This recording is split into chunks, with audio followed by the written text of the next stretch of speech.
So first, I'm Tom Rizzo. I work in the Windows business inside of EC2. So when you fire up a Windows instance, that's our team that actually manages that process. So if you have feedback, both good and bad, we always love to hear it on things that we can do to make Windows and Windows workloads run better on EC2, whether it's core infrastructure, development, IT administration, whatever it is. We would love to hear that feedback. So please feel free to stop by afterwards, ask your questions, give us feedback on just Windows and Windows workloads on EC2. The other thing, too, is I just wanted to thank you for coming to the session. I know it's the last session of the day, so we'll get through it. The party is tonight, so I'm the person standing between you and the retro arcade and laser tag and drinks and that sort of stuff. So again, thanks for hanging in there. I will stick around afterwards for a bunch of questions, so save your questions. We'll get through the presentation, and then hopefully I'll save some time for questions at the end. You'll have these slides, so they'll be available for you, as well as my email address is in the slides. So please feel free to email me anytime with any questions, comments, feature requests that you actually have. Just a quick round of introduction for me. I'm relatively new to Amazon. I've only been here about 5 months. I worked at Microsoft for 18 years. So I worked in the Exchange team, the SharePoint team, the SQL Server team, Office 365. So if you have any questions on running Microsoft workloads on AWS, hopefully I can be the intersection of the two for you. So please just find me, ask me questions, those sorts of things.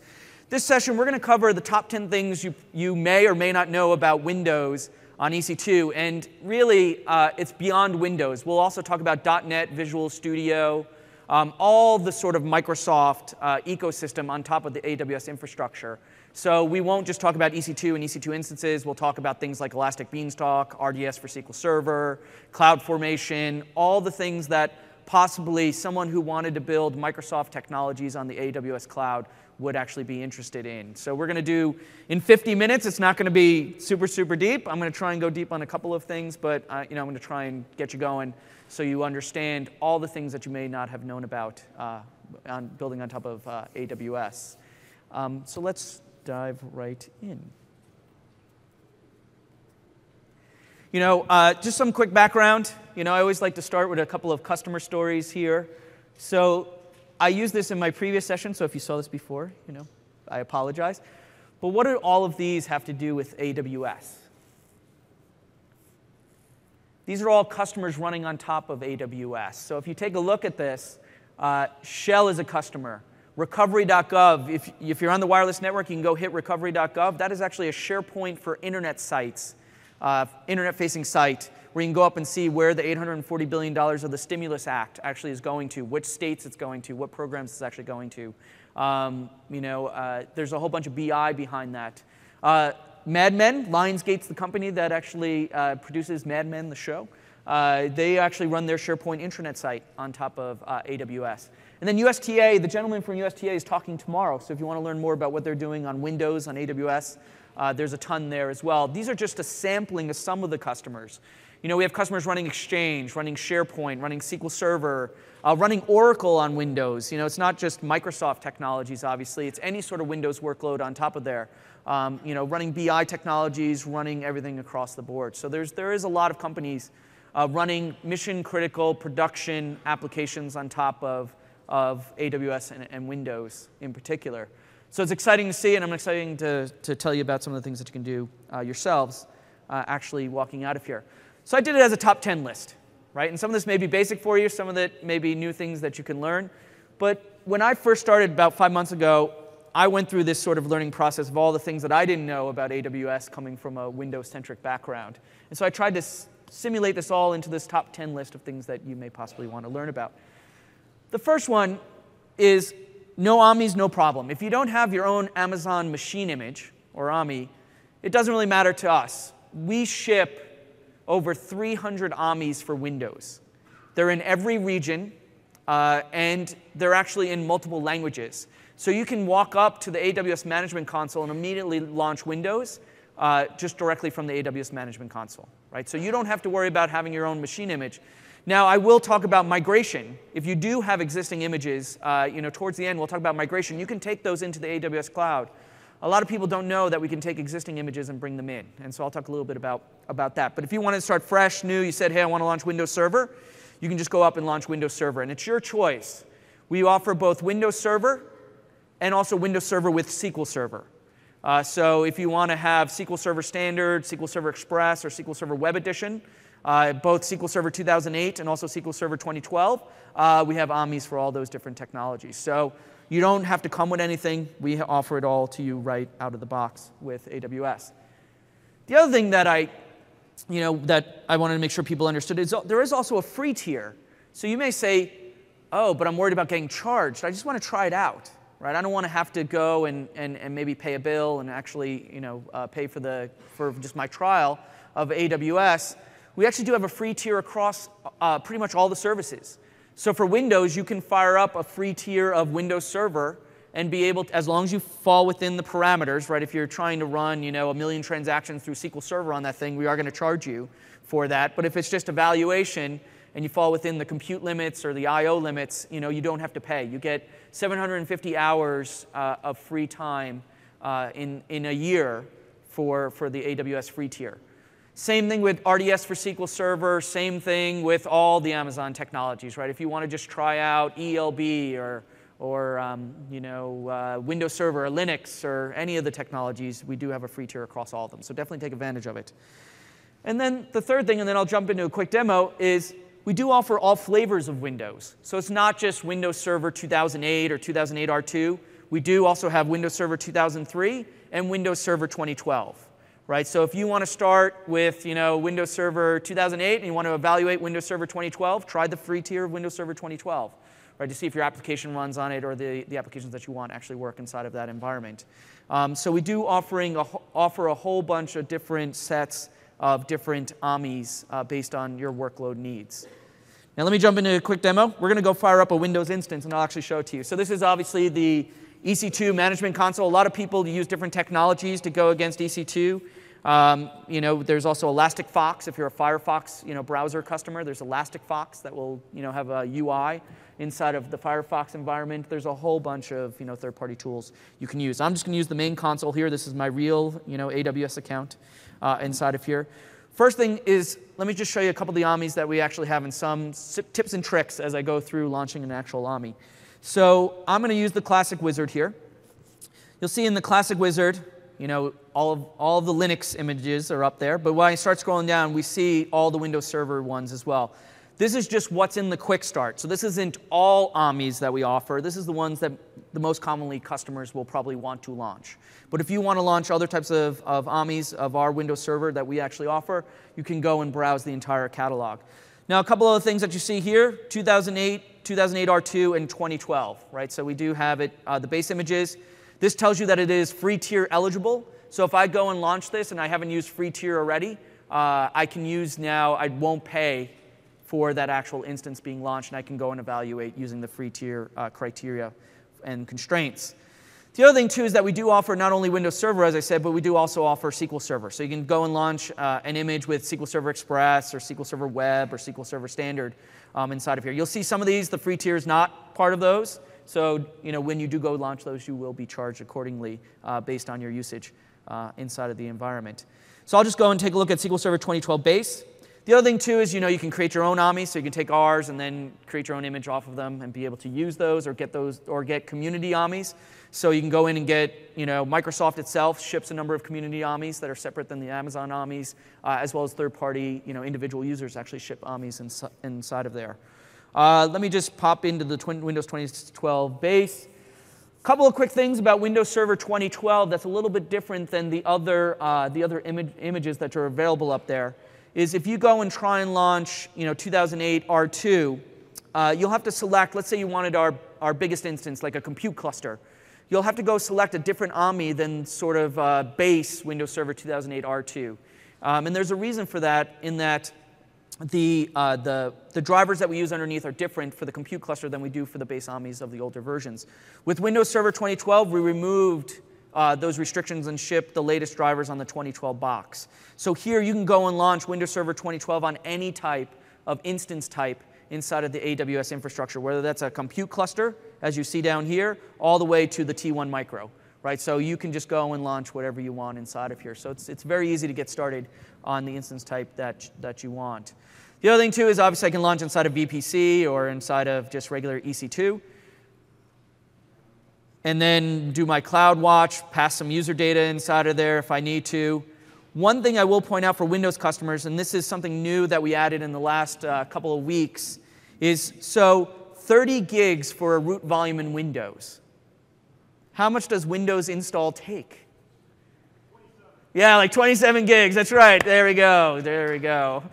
So you have 3 gigs left. No, it actually takes less than 27. But so one tip and trick I will give you here is go and edit that root volume before you launch, and we will do magic on the back end to automatically expand into that space. So for example, you say, I don't want 30 gigs. I want to make this root volume, let's say, 130 gigs.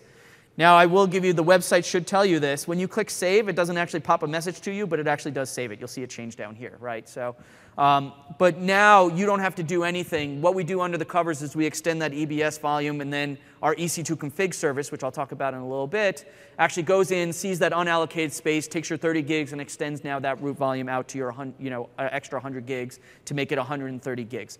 No work on your part, super, super easy, all under the covers for you, and now you got 130 gig OS root volume for Windows. And then I can click Continue and do all this good stuff inside of here. I won't waste our time spinning up the actual AMI itself. I already have it running here, one that I created for Windows Server 2012. So for those of you who haven't seen Windows Server 2012, we fully support Windows Server 2012 running inside of the EC2 environment. You know, Windows Server 2012 introduces, I don't know what the official name is it for anymore. I know it as Metro from my old days at Microsoft, the sort of Windows 8 environment in the server. So it may be a little sort of different when you actually launch it up. This is the new server manager. Inside of Windows Server 2012, you can manage both local and remote servers inside of here. So I could take all of my EC2 instances that are running Server 2012 and be able to manage those across the environment. The other thing, too, just super fast, is you have to use the new charms inside of Windows Server 2012. If I want to go to my Start menu, I can see all my different applications here using the tile system inside of Windows Server 2012.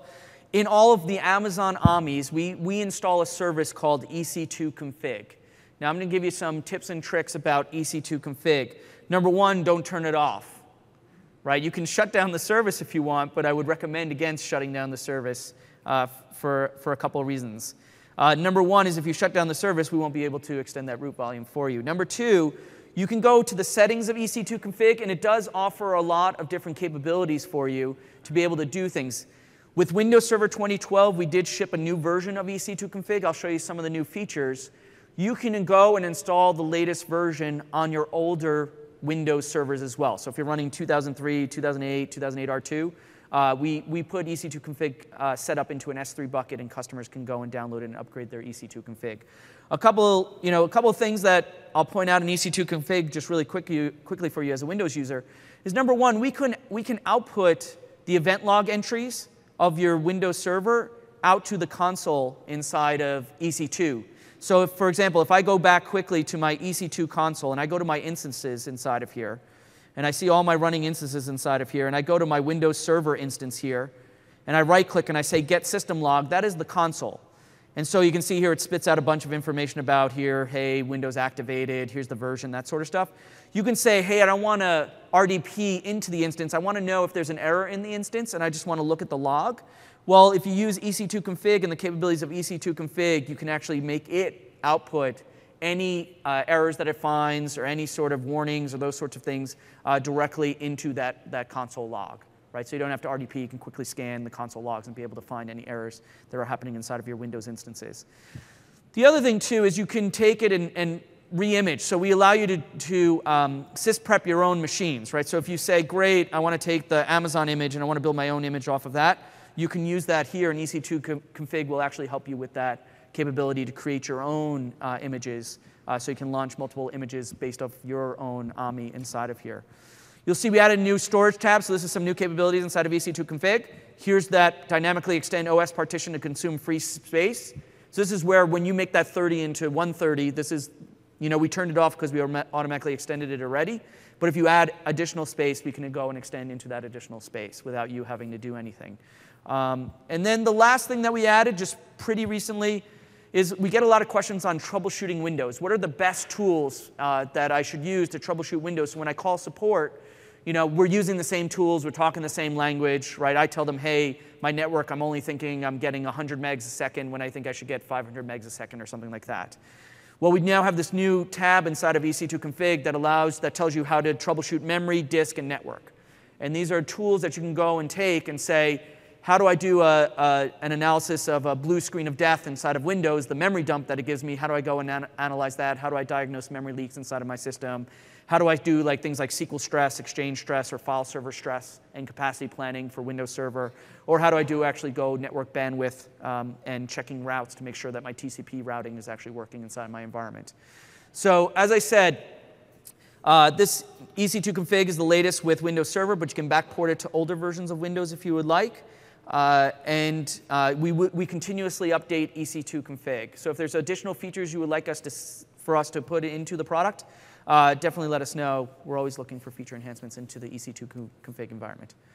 OK, so that's just really quickly sort of starting up an instance and getting started inside of the environment. And then you can go and install your applications and go install your, build your applications, deploy them, all those sorts of things inside of the Windows environment.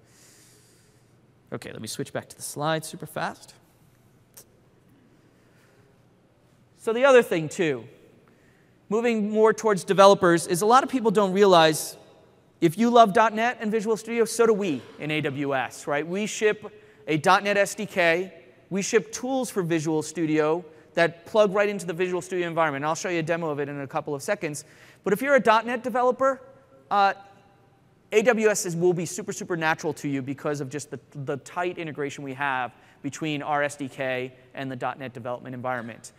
For example, you can go and write C# applications, VB applications, C++, no, not C++, C# and VB applications inside of the Visual Studio environment and deploy those directly into the environment. But it doesn't just stop with development. You can also do administration from the Visual Studio environment of your AWS infrastructure. So it's not just Windows, but your entire infrastructure. And again, I'll show you a quick demo of that.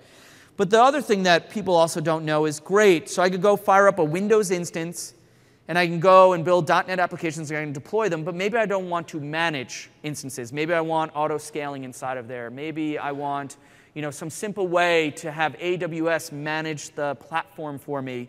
And I just write apps and deploy them, and it does all the sort of load balancing, scaling, all those sorts of things. Well, we don't care. It's your choice. If you want infrastructure and you want to fire up Windows instances with the .NET framework and build applications or Exchange or SharePoint, you can go do that. If you want platform as a service, we give you Elastic Beanstalk for .NET. Now, we give you Elastic Beanstalk for things besides .NET. You can also have Elastic Beanstalk for Java, Elastic Beanstalk for Ruby, Perl, PHP.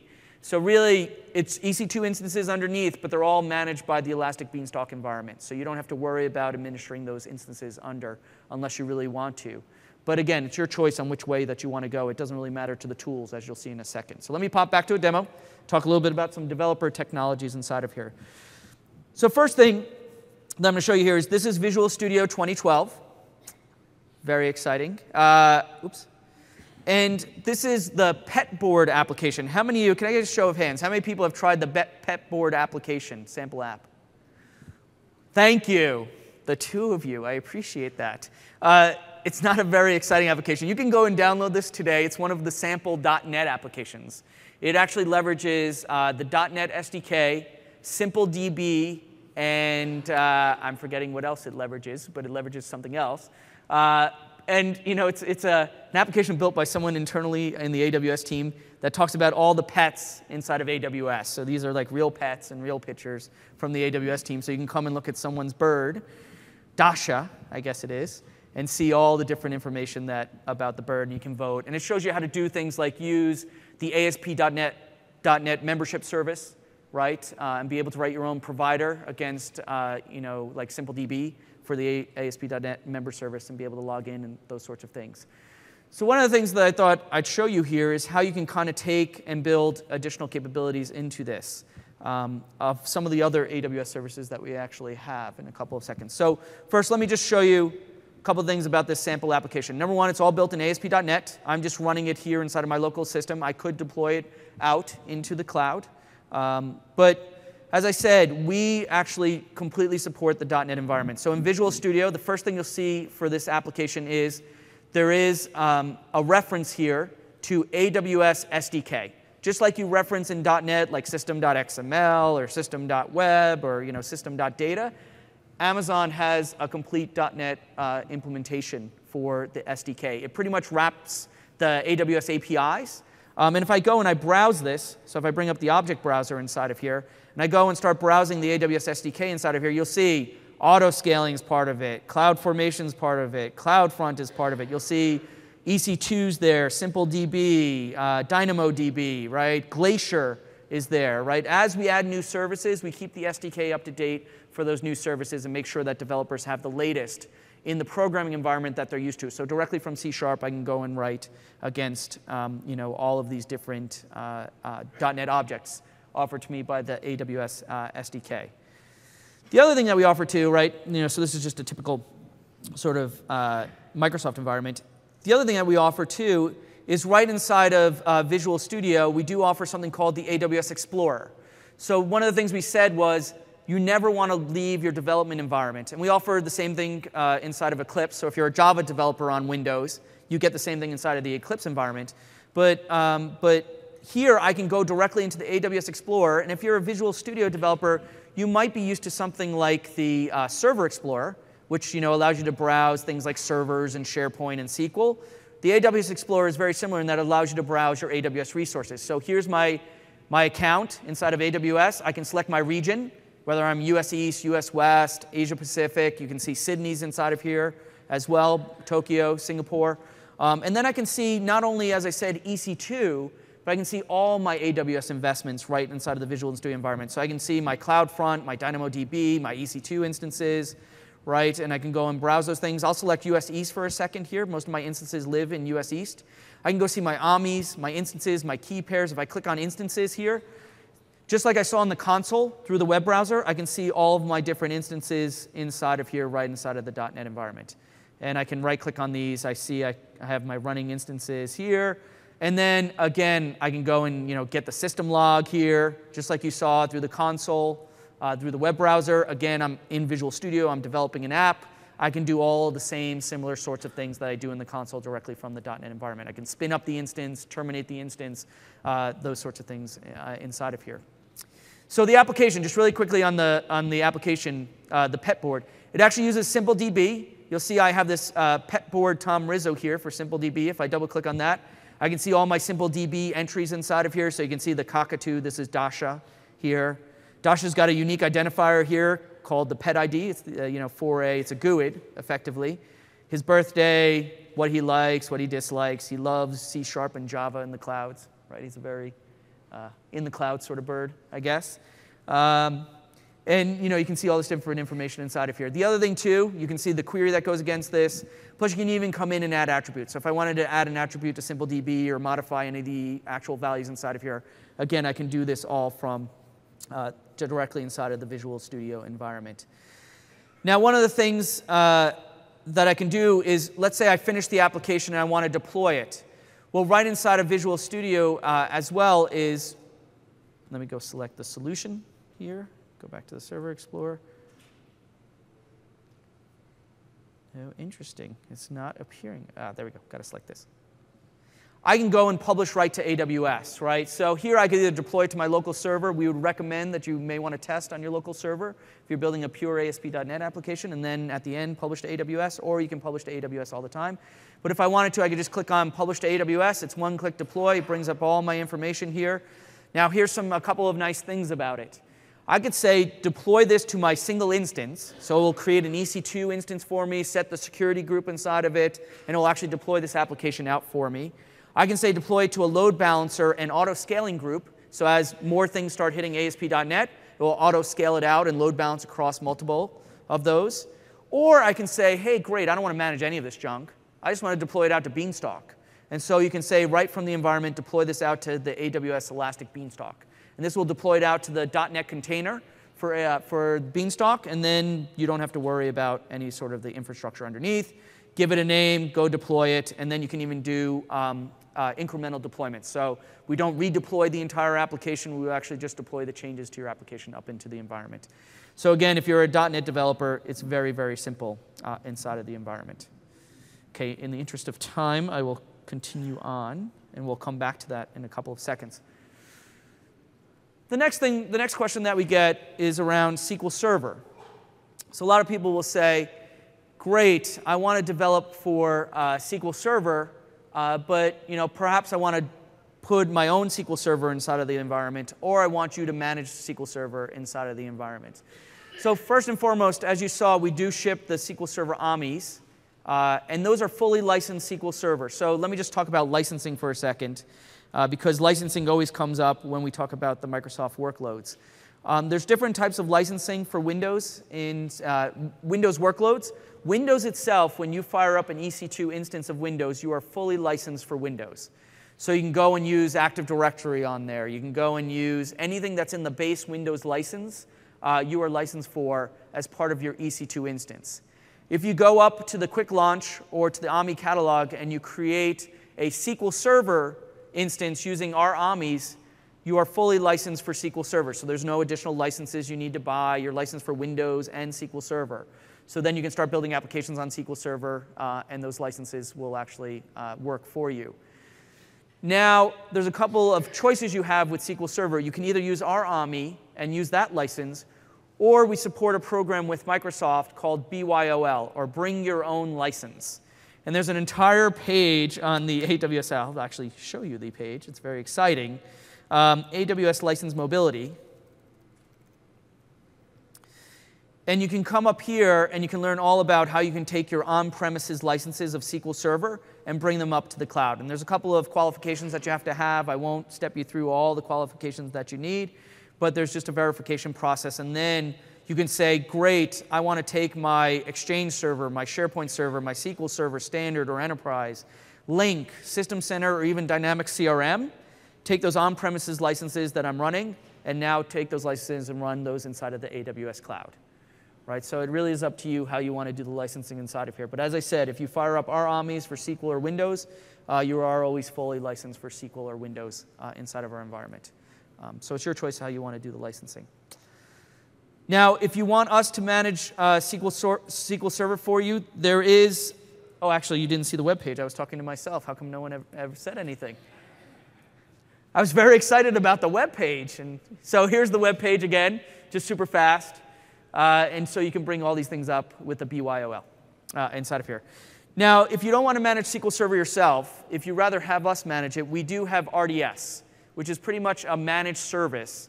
And SQL Server is not the only offering inside of RDS. There's also RDS for MySQL and RDS for Oracle. So regardless of the database of your choice, obviously you can build Windows-based applications against those other databases or against SQL Server. Right? It's your choice. But you don't have to worry about things like backup, restore, any of those things, high availability inside of the environment. So if I quickly go to the Management Console here, and I pop over into the database, and I go to RDS here, I'm going to show you through the console, and then I'll show you also how a developer would actually probably see it. I can come up in here and actually see all my different services. My actual RDS instances, I believe, are in US West. So you see I have no instances there in US East.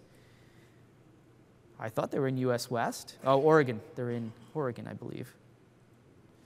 So you can see here I have a couple of instances inside of here. I have 2 database instances inside of here. I've only done RDS for SQL Server, again, MySQL or Oracle as well. So I can come in here and I say, hey, great, go spin me up, launch this DB instance. I go and select, hey, I want SQL Server Express or SQL Server Web or SQL Server Standard. And then I just give it some information inside of here. Do I want the license included or not?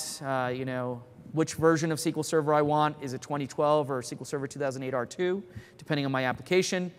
The instance size, so maybe I want an M2 extra large. And then I can come up and say how much storage. I want 300 gigs. Do I want provisioned IOPS now or not inside of the environment? And then you have to put in sort of your identifier, the username and password. Right? And then we'll go off and we'll magically create the SQL Server on the back end for you, and you don't have to worry about anything else. Then you just connect to it, and then if you go take a look at your instances, just super fast here, You can go and monitor these things. So I can come in and monitor my SQL Server, see the CPU utilization, the DB connections, disk log. I can see all the events. So you can see, it backed it up for me. So we regularly back it up for you, just in case and then I can scroll and see that it's been backing it up for me for a while. And then, obviously, you can tag them. So you can quickly go and find tags and search based on tags for your different instance types. Now, this is through the console. Let me just quickly go back to our sample application here. And in the Aws Explorer, you saw that I can come in here. I can go to Amazon RDS. I can see all the same things that I saw through the console. So as a developer, I can see all these great things. I can go to the reInvent database, and again, I can see, hey, here's all the backups. Here's my databases. Are they available or not? I can go and launch the DB instance. Again, you can see all the different database types that I can launch inside of the RDS environment and be able to work with this. Now, we are fully integrated. So I have SQL Server. We are fully integrated into Visual Studio. So the first thing you probably want to do with a database is actually use it. So if I just pop back to our sample application here, to this pet profile here. Oops. There it is. Let's go back to the design. This is the same page that you see here. So this is actually showing, when I click into Dasha, this dislikes here is this actual ASP.NET page inside of here. I just have it very large so you can see it inside of here. I'm just going to hit enter here. Now, the other thing that I'll just point out here is, remember this, along the query string, we pass along the pet ID. That's that GUID from SimpleDB. So I'm going to pop back in. I'm going to add in, I'm going to go to the Server Explorer. So one of the nice things that we do in the Aws Explorer is you can right-click here on an actual instance and say Add to Server Explorer, so the native Visual Studio Server Explorer. I've already done it, so I won't do it again. And you'll see here is actually my RDS instance. Let me refresh it here. It disconnects after a while. I can actually see my RDS instance inside of here like I do see a SQL Server on-premises deployment or my own deployment of SQL Server inside of an EC2 instance. And I can see all my different tables inside of here. And I can see one of the things that I'll add to this is maybe I want the location of the pet. Right? We're a global company. Maybe the pet's not in Seattle. Maybe it's in Cape Town or Japan or Korea or Europe somewhere or something like that. So I have just a little simple SQL Server table with the pet location and the pet ID as columns. Nothing super, super complex inside of here. Now, for me to add an RDS SQL Server instance into my application, guess what? Drag, drop, and now Visual Studio is going to go up, create my data controls, create my connection string, automatically configure that data source out to RDS. And now I have that actually inside of my application. I have to do a little cleanup here. Maybe I don't want all the columns inside of here. I'm not going to change the UI here, but maybe I don't want pet ID to actually appear inside of the UI to the end user. So I will delete that here and click OK. And then maybe I want to configure my data source here. So this is the connection string here out to RDS. When I click on Next here, I'll see my columns inside of here. Again, I don't want pet ID inside of there. Maybe I want a constraint. I don't want to appear, I want it to the pet that you actually clicked on inside of here. So I'll put a where clause in here. I'll select the column, which is pet ID, operator equals. I'll say take it from the query string. The query string is passing me the pet ID inside of here. I'll click on add, and now I have a where clause where the pet ID from the query string goes against my SQL Server and matches those up and then only returns back the correct rows for that actual query string. Click Next. Don't have to test the query. I guarantee it works. That's always the kiss of death for demos, but I guarantee it. And then, yes, it's asked me, do you want to regenerate the grid view inside of here? Now I've got my pet location inside of here. Save. F5 deploy. I can debug if I want to. It's going to go off and actually deploy this into my environment. Oh, let me stop debugging. I actually started it, OK. I had it running already. Let me stop it and rerun it inside of here. It's going to go off, deploy it. If I was deploying it to AWS, it would go and deploy it to my AWS environment, be able to work against all these things inside of here. Let me go back to all pets. I didn't want to start on that page. We'll go to Dasha. And Dasha is in Seattle. So in the matter of 10 minutes, you can add an RDS for SQL Server instance, add it to your ASP.NET application, and have it all working inside of the AWS environment. So pretty simple stuff if you're a Visual Studio developer or Windows developer to get started inside of the AWS environment. All right, let me keep going here. The other thing that I wanted to quickly talk about as well is, Lots of times when you're dealing with Windows, a lot of people have an investment with on-premises Windows, right? They may have Active Directory on-premises, Exchange, SQL, SharePoint, Oracle, DB2, some custom application that they need to connect to on-premises. In the Windows environment, we fully support VPC and VPN. So you can have a virtual private cloud where you control part of the AWS cloud, and that's all only you can access it. You can create an internet gateway if you want so that you can get out to the internet. Or you can also create a VPN connection back to your on-prem servers. So you can say, hey, great, I got Active Directory on-prem. I want to create a backup domain controller in the cloud. I'm going to VPN between the two, and I'll have all that replication work between my on-prem environment and my AWS environment with Windows. Or same thing with SQL or any other workloads inside of there.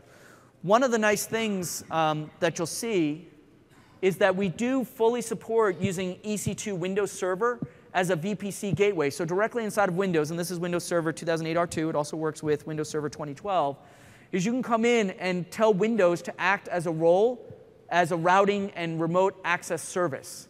And so so you don't need a hardware VPN. You can use a software-based VPN using Windows Server to be able to connect between AWS and your on-premises Windows investment or any sort of on-prem network investment. And all you do is go and configure your Windows Server, create the IPsec tunnel between in the software, and then Windows will start routing that for you, and you'll have this secure pipe and using Windows Server as your gateway. So again, you can use a hardware-based VPN solution, but you can also use Windows Server as a VPN solution and a VPN gateway inside of the AWS environment. The other thing I just wanted to quickly talk about too is a lot of you may not know this, but we also fully support, we added support in Windows Server for CloudFormation. For those of you who don't know what CloudFormation is, think of it as a way that you can create stacks that could be very simple. Your stack could just make Windows install and you install Active Directory on it in a single server configuration, or it can be very complex, where you could have 6 EC2 instances fire up as part of your CloudFormation stack. There's ELB on the front end of it. 2 of those instances are Active Directory. 2 of those are SharePoint, and 2 of those are SQL Server. We actually ship that CloudFormation template for you. I'll show you that in a couple of seconds. But in Windows Server, we fully support automation with CloudFormation. So you can go and create your CloudFormation script, and then you can just say, deploy this CloudFormation stack in East region, West region, wherever you want to. It really does automate the way that you can go and quickly deploy EC2 instances and configure them in a very, very rich way. So let me just show you quick here. One of the things that you may not know about, and just do a quick search for it, is go search for CloudFormation and Windows Server and AWS, and you'll find this page that shows you we ship SharePoint Foundation as a CloudFormation script, Active Directory as a CloudFormation script for a single server. You can also do customizing roles and features. So just like I showed you the remote access there, you could use a CloudFormation script to actually spin up a stack that's a VPC gateway, right, by enabling those roles and configuring those roles inside of Windows Server. And then we have the Elastic Beanstalk inside of here. One that's, I don't believe, in this list is also we did just ship a complex SharePoint deployment CloudFormation script. So you can have it deploys Active Directory, SQL Server, and SharePoint in a complex, highly available multi-AZ deployment environment. And if I want to launch Active Directory, all I do is say launch stack. It's going to pop me back over to the console. The console's going to fire up, say, hey, what do you want to, what template do you want to use? You can go and show advanced options inside of here, right? So you can come in here and put in notifications, roll back on failure, all these sorts of things. Click continue. And then we ask you a bunch of questions. What's the restore mode for AD? What do you want the DNS name to be? What do you want the NetBIOS name to be? All this sort of stuff. With a couple of fill-in of the configurations, we'll go off and we'll create an Active Directory deployment for you. So very, very easy to use CloudFormation. It is completely customizable, so you can customize the scripts. You can build your own scripts. You'll see back on the page there was something called CloudFormer, which you can point the CloudFormer tool at an existing EC2 instance, and it will try and figure out how to create a stack off of that EC2 instance on your behalf. So there's a bunch of tools with CloudFormation that you can definitely leverage to make your Windows deployment, or even Linux deployment, or any AWS resource deployment much, much easier. The next thing is lots of times you may say, great, I've got Windows, but I want apps on Windows. I just don't want Windows. I want to actually get some applications on top of the Windows environment. And you may not know this, but we actually do have a marketplace that you can go and buy applications for for AWS. Right? So if you just go to aws.amazon.com/marketplace, you'll see that the marketplace website will appear. And there's a number of ISVs that you can go up there, right? SAP that talked this morning, is up there, and you can go and actually buy and deploy the SAP stack. Or Citrix is there with their NetScaler product. So if you want to use their load balancing product, you can go up and buy that and actually deploy it right into the EC2 environment. You can see a bunch of different ones inside of here. If you do a search for Windows, you can go up and see all the different, Microsoft has a bunch of things that they put up this is the Amazon Windows Server base, but, third-party companies actually put up Windows workloads inside of here as well. So if you want like CloudBerry backup for a Windows home server, I don't know why you would ever want that inside of the AWS environment, but it's up there if you want it for $29.99. If you have a Windows home server at home, I guess, you can actually use that. But you can see things like encoding.com, Dome9 security, all those sorts of things. And then again, it's just a matter of clicking through, and then you just go and buy the product and you actually deploy it inside of the environment, right? So there's lots of things that you can do through the marketplace. And we are always looking at expanding the marketplace with new products, so definitely check back and make sure that you're seeing what new products are actually available inside of the marketplace itself.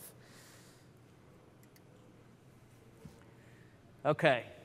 And the last thing, last but not least inside of here, and then I will save 5 minutes for questions, is, I talked about earlier on, you may come as sort of, having no images, and you can fire up our AMIs. But lots of times you probably have a Windows Server image that is existing inside of here, right? And so we do fully support what we call VM import. So you can take an existing Hyper-V image, a VMware image, and be able to import those into the EC2 environment. We'll scan your image, we'll convert it into an EC2 image, and we'll import it in, and you'll be able to run your Windows Server inside of the EC2 environment. Now, the next question that we always get asked is, well, what do I do with physical boxes, right? I got a physical box. I don't have a VMware or a Hyper-V image of my Windows Server environment. There are tools that will take physical to virtual for you. So you will have to move it into a virtual machine environment before we can import it. VM import today does not support sort of looking at a physical box, turning it into a virtual box, and then importing it into the system. So you will have to use some sort of third-party tool. Microsoft does have a tool, P2V, physical to virtual, that you can actually go and leverage and take that Windows Server box into a virtual environment, and then we'll be able to import that into the Amazon environment. You will have to upload that VHD or VMDK up into S3. These things are usually huge. They're like 10 gigs or 20 gigs or that sort of stuff, so it may take you a while to actually upload it. But once there, you point us at that, and then we'll actually go and import that into a full-fledged EC2 instance. So if you already have instances, you can get started and actually bring those into the EC2 environment. OK, I got 5 minutes left here, so let me just quickly get through this.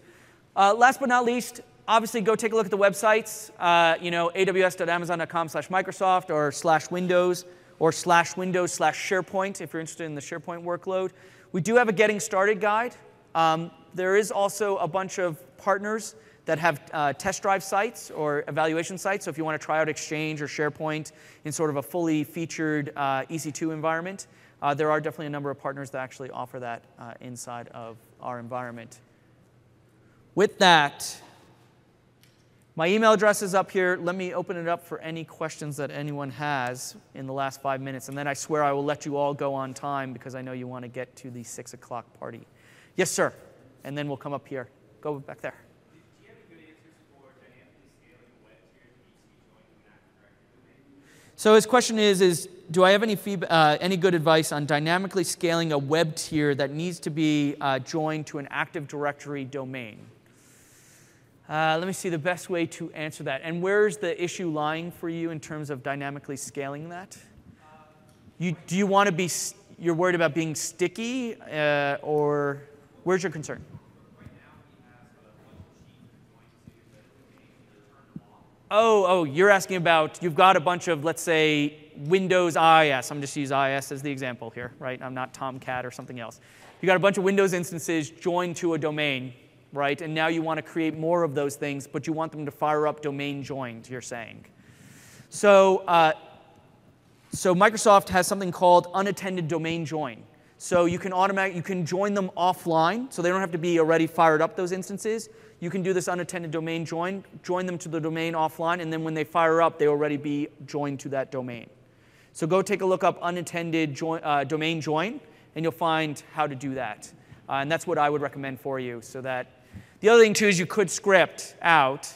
So you could use CloudFormation, and so actually create the stack of your next sort of instance inside of there, and automatically have CloudFormation go and run a script, like a PowerShell script inside of there, to join it to the domain on your behalf. But that's, I think the unattended domain join might be easier for you. So go take a look at that, see if that actually helps you in your environment. Yes, sir. We currently have RDS, not RDS identity as remote desktop services, and it used to connect to that in our premise. And when it goes to the cloud, how do they call the CALs? So your question is around the client access licenses for SQL Server in particular. Oh, for remote desktop services. I thought you were talking about RDS for SQL Server. Oh, OK, yes, OK. RDS is confusing in the our parlance, inside of AWS when it comes to Windows. So remote desktop services, ask me offline. Sean may know that one. Sean from our team is here as well. Plus, I believe some Microsoft folks are here as well, so they may have a better answer than me. I don't know off the top of my head, and I don't want to give you the wrong answer on that one. Hook up with him afterwards. We'll take this as the 2 more questions if we have them, and then we'll break. Yes? Can we import his question is, can we import an image like a client? And the answer is no. It only has to be server. Yes. But the thing about Windows Server is you can make it look like a client. So Windows Server, if you enable the desktop experience inside of there, is one of the roles or features. I forget which one it rolls under. You can make it look like a client environment. Inside of there. So we'll enable all the sort of Windows client-y sorts of things, like the theming and that sort of stuff that you're used to inside of the Windows client. So my recommendation is, even though we can't import it, if you want to have sort of clients in the cloud, either use RDS, like remote desktop, or just turn on the desktop experience if you're just using it sort of as a one-off sort of environment. Yes, sir.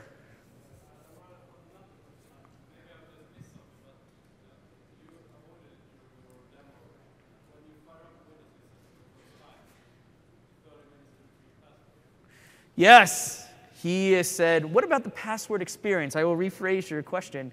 What about the password experience for Windows on EC2, right?